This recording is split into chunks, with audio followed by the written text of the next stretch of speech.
thank you very much for the introduction. This is joint work with Tibor Jager. Well, my talk is about a very common mechanism in user-centric cyber-physical systems, which is called point accumulation. You can also call it incentive collection if you want. Here are three typical examples where this mechanism is deployed. So you have loyalty systems, crowd sensing systems, vehicle to grid. And how does it work? In a loyalty system, you all know about loyalty systems. You get points for every purchase you do, right? In reward for your loyalty to a shop or something like that. You basically have the same mechanism over there. There you get incentives for sharing collected data that you measured with your smartphone, like health data or like environmental data, which is typically enhanced with location and time. And yeah, you also have this mechanism here. You just replace collected data here with the power your e-car supplies to the smart grid. So everywhere you have this basic principle here, and privacy is of course an issue in all these scenarios. So on all levels, especially also with respect to the point accumulation mechanism. Why? Because, for example, in this scenario, an operator, if you do it naively, an operator could learn where and when you purchase items, or here it could learn where and when you have been when you collected data with your smartphone while walking around. So what's the state of the art in privacy preserving point accumulation? Well, there's not much, at least that I'm aware of. Especially there's no dedicated formalization of this widespread building block, which is unfortunate. It just appears implicitly as part of some bigger systems like V2G systems or crowd sensing systems. So what's the situation here? Well, it's not much better. Many of the systems actually use crypto, but they lack formality. So there are no models, there are no proofs. So what that means? It means that actually most of the time you cannot be sure at all which attacks a system you consider should actually protect from, right? So all you can do is hope that it satisfies some vaguely defined notion of security. So we try to do it better, of course.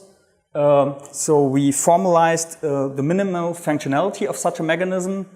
We did a privacy model, a security model. We came up with a generic construction from abstract cryptographic building blocks, which of course satisfies our security formalizations. And we also presented an efficient instantiation.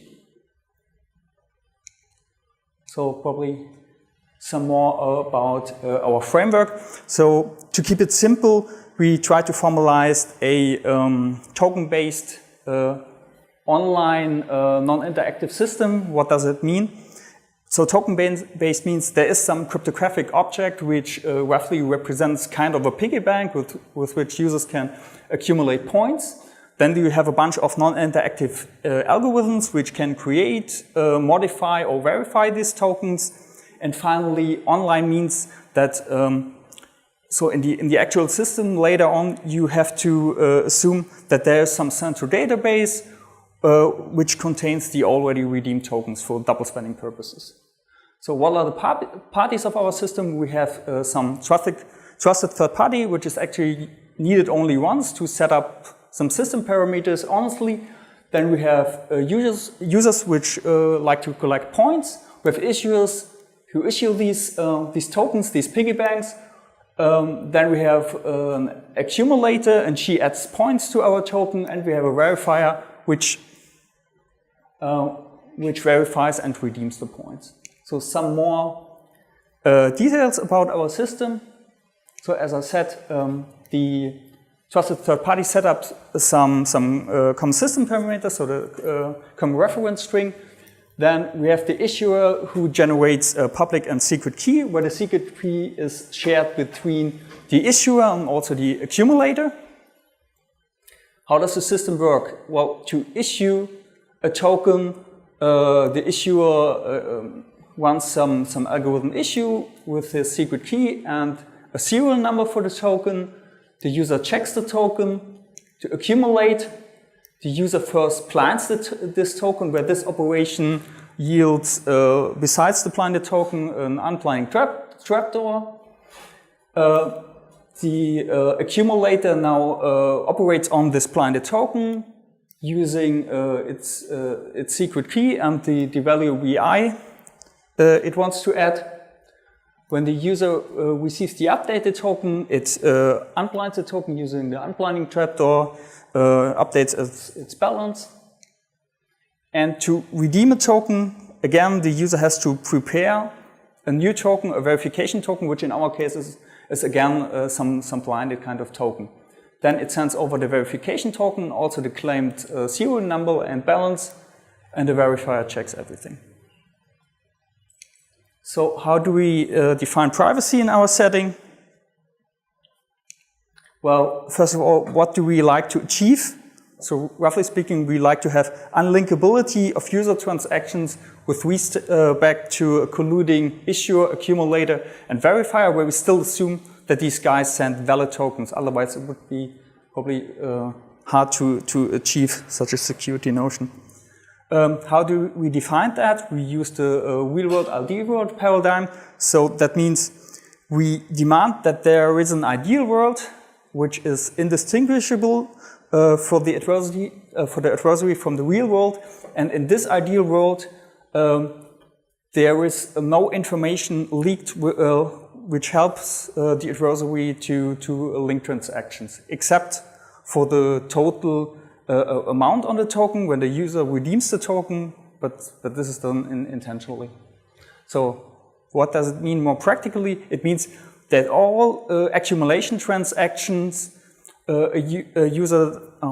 all accumulation transactions which actually lead to the same total amount are equally likely for an adversary.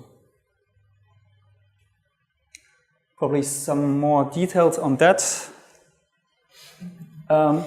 So this is basically the real world where, as I said, the issuer, the accumulator, and the verifier collude to link transactions, right? So, and in theory, it's possible to link transactions. For example, consider this link here. Why is it possible? Because this blinded token is of course associated with the token the user receives from the issuer, because it's derived from it using this blind operation. Okay, so what do we do in the ideal world?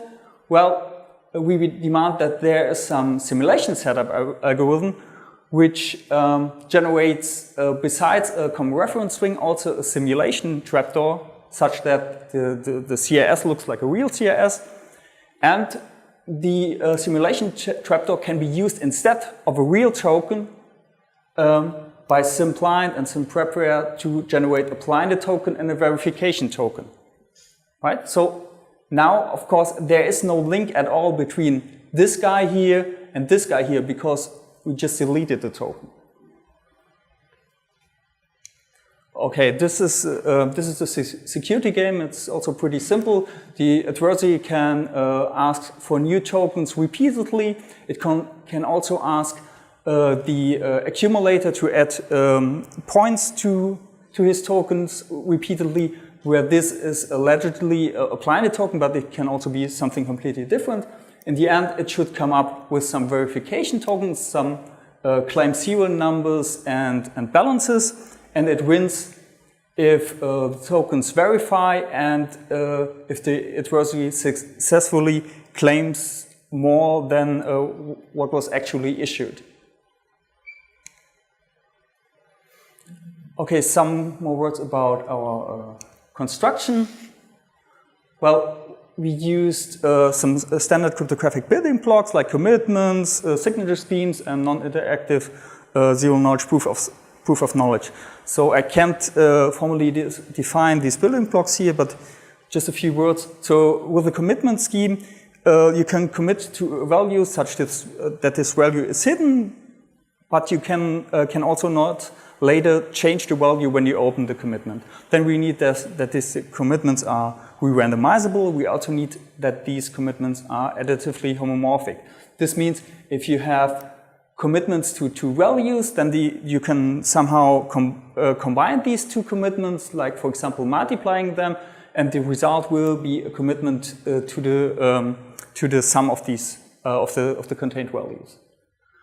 We need regular digital signatures, and we need this NIST-POCs. So what is a NIST-POC? Well, it's a complicated tool, but basically you can with this tool you convince someone that you know some secret satisfying a certain relation, like you know the DL of a public group element, such that nothing else is revealed about the secret. So how do we use it in our setting? Well, first of all, the issuer simply generates a simple signature key pair. Then to issue a token, we simply commit to the serial number. We also commit to the initial balance, which is 0. And then the issuer signs these two commitments. This is our token. The user verifies this token. So to accumulate a token, the user needs to blind it, right? So what does he do? He simply re-randomizes the two commitments and shows that he does correctly. That means he shows that he knows some original commitments, C1, C2, for which he knows, for which he has a signature. So he shows that he knows some authenticated token, and that these commitments C1 prime and C2 prime are just some re-randomizations of these original tokens. So this is sent over, and of course verified if the blinded token is well formed. Then the accumulator actually again issues a new token where she keeps the commitment to the serial number she just received, and to generate a commitment to the updated balance, she uses the homomorphic property of the commitment scheme. And then again she signs everything, and that's it. And the user just needs to verify this token, but he doesn't need to unblind the token because it's unblinded again. So much about our construction. Some words about performance. So we instantiated our generic constructions with an optimal structure preserving signature scheme from Crypto 2011, and with GS commitments and proofs, 2 minutes. Right, and for this concrete construction, we did some estimates for 128-bit security, which is rather high security, and assuming a lower cost NFC smartphone as a platform for all algorithms, so for user and issuer accumulator algorithms. And this is the result. Well, it appears to be fairly efficient because the runtimes of all algorithms is below 500 milliseconds. You can also see that probably the accumulation protocol will be the most time consuming. But even if you add up the runtimes on the user side, on the accumulator side, and the communications cost, you should be still below a second in a real implementation. So time to wrap up. What did we do? We proposed a formal framework in instantiation of a provably secure black box accumulation scheme. So what remains to be done as future work is quite a lot, in my opinion. First of all, you can try to improve efficiency of our current instantiation by replacing these costly GS proofs by hash proof systems, which is only possible in certain situations when the issuer and the verifier are the same entity. But you can also try to improve the applicability of our scheme, for example, by allowing negative points, which would be useful in scenarios such as reputation schemes where negative points represent bad ratings. And for this, you of course need to incorporate a mechanism which forces the user to show only its most up-to-date token, because otherwise he can just drop bad ratings by showing all tokens. Okay, this concludes my talk.